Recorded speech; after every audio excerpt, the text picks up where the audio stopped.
Hello everyone! Welcome to my YouTube channel, Anne's TV. Guys, kasama ko pala ang biyanan kong lalaki. Nag-harvest kami ng beans. Ayan, ang dami-dami niyan.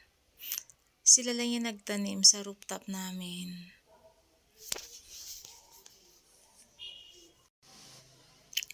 Maganda dito guys kasi alam mo, ang sisipag talaga nila magtanim kahit sa rooftop, kahit na sa ano lang, alam mo yung lagay ng isda na styro, diyan nila tinatanim yung mga gulay, yung sibuyas, ano pa ba, bawang. Kaya minsan sa isang taon hindi kami bumibili ng bawang kasi nga nagtatanim na si ama. Tapos pag nag-harvest na, ano niya yan, ibilad niya sa araw para hindi masira. Tapos ayan na yung ano nila, yung harvest nila. Ayan oh, ang ganda.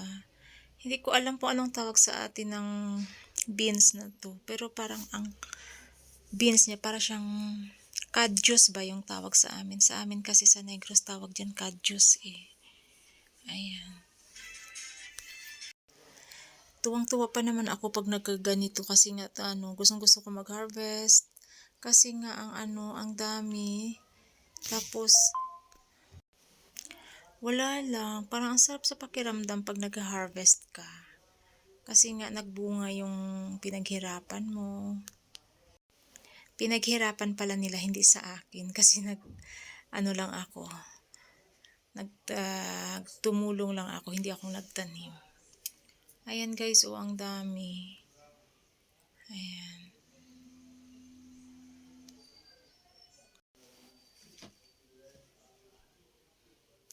May nakita pa akong eroplano sa taas. Ito siya guys, oh, pag hindi pa siya na harvest, ayan. Ang dami niyang bunga. Ayan. Kasi hindi lahat in-harvest ni Buba, konti lang.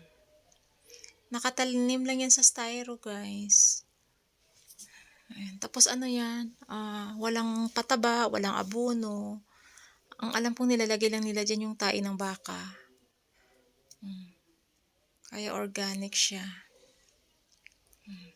Ayan, may mga tanim na bulaklak. Alam nyo guys, ang bulaklak na to galing pa to ng Pinas. Kasi 2 years ago, umuwi ako. May dala akong bulaklak. Yung lang niya, yung buto. Tapos itinanim namin. Hanggang ngayon, nandyan pa rin siya. Kasi once na may matay na yung bulaklak, tinatanggal ni ama para itatanim na naman sa sunod na taon.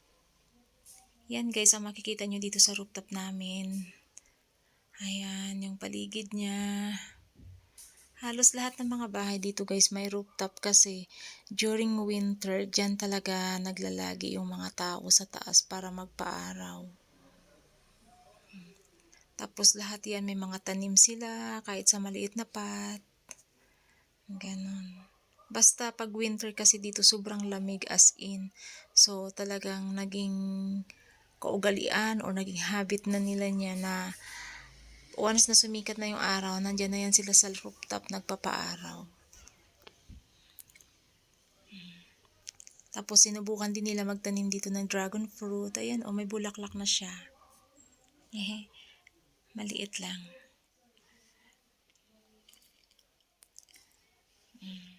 Ayan yung pinag-harvestan namin. Ayan, pababa na ako guys. Kasi masyado, maaraw nung time na yun, saka mainit. Kaya hindi din ako nagtagal sa taas. Tapos, alam nyo guys, pag paakyat ka dyan, para kang malulula kasi ang taas. Tapos, ayan yung avocado. Ang daming bunga niyan guys. Tapos, ang sarap ng avocado na yan. Kasi yung yung buto niya, hindi dumidikit sa laman. Tapos, wala siyang ugat sa loob. Basta masarap siya. Alam ko galing to sa ibang bansa eh. Dinala lang dito parang may nagtatrabaho doon. Tapos dinala nila dito. Itinanim. Tapos itinanim nila.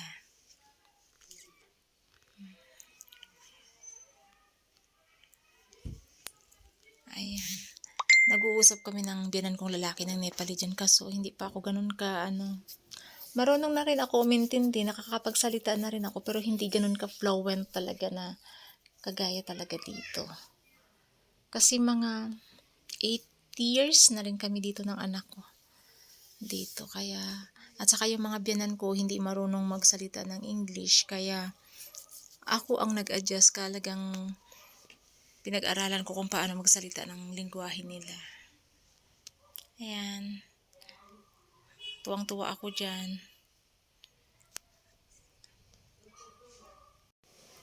Alam nyo guys, yung beans na to, minsan nilalaga lang namin ng mga ilang minuto lang, tapos, ayun, kakainin na namin. Hindi na namin niluluto na gulay. Wala lang, parang lang siya, normal na boiling lang siya. Masarap siya. Masarap yung beans na to. Hindi ko lang alam kung ano bang pangalan nito. Basta, beans na lang ang sabihin ko kasi parang beans talaga siya. Ang gustong-gusto ko pang harvestin dito guys pag tinatanim ng mga biyanan ko is yung bawang at saka yung sibuyas. Kasi ang ganda-ganda talaga ng bawang lalo na pag maganda yung pagtanim tas matataba. Ang lalaki ng pag nag-harvest ang lalaki tapos ang sibuyas. Tapos depende kasi, ang tinatanim kasi nila depende sa season dito. Kasi dito maraming season eh. May taglagas, may tagsibol, may taglamig, tag-araw, ganon. Hanggang dito na lang po. Hanggang sa susunod na video po. Salamat sa panood. Bye-bye.